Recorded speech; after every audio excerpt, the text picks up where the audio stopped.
Driver mayor തർക്കക്കേസിലെ നിർണായക തെളിവായ memory card കാണാതായ സംഭവത്തിൽ വ്യക്തത വരുത്താൻ കഴിയാതെ കേരള പോലീസ്. KSRTC ബസ്സിലെ ഡ്രൈവർ യദുവിനെയും കണ്ടക്ടർ സുബിനെയും സ്റ്റേഷൻ മാസ്റ്റർ ലാൽ സജീവിനെയും ഒന്നിച്ചിരുത്തി ചോദ്യം ചെയ്യാനാണ് തീരുമാനം. 3 പേരെയും ഇന്നലെ ചോദ്യം ചെയ്ത ശേഷം വിട്ടയച്ചു. ഇവരെ വീണ്ടും ചോദ്യം ചെയ്യാൻ വിളിപ്പിക്കും. 3 പേരുടെയും മൊഴികളിലെ വൈരുദ്ധ്യം പരിശോധിക്കാനാണ് ഒന്നിച്ചിരുത്തി ചോദ്യം ചെയ്യുക. സാഫല്യം കോംപ്ലക്സിന് മുന്നിൽ വെച്ചാണ് ബസ്സിൽ സംഘർഷമുണ്ടായത്. അവിടെ നിന്നും ഡ്രൈവറെ പോലീസ് കസ്റ്റഡിയിൽ കൊണ്ടുപോയി. ഇതോടെ ബസിന്റെ ചുമതല എല്ലാ അർത്ഥത്തിലും കണ്ടക്ടർക്കായി.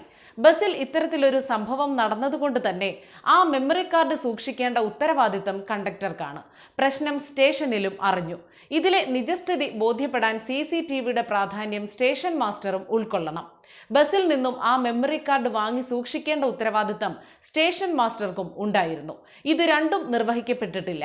ഈ സാഹചര്യത്തിലാണ് മൂവരും സംശയത്തിലാകുന്നത്.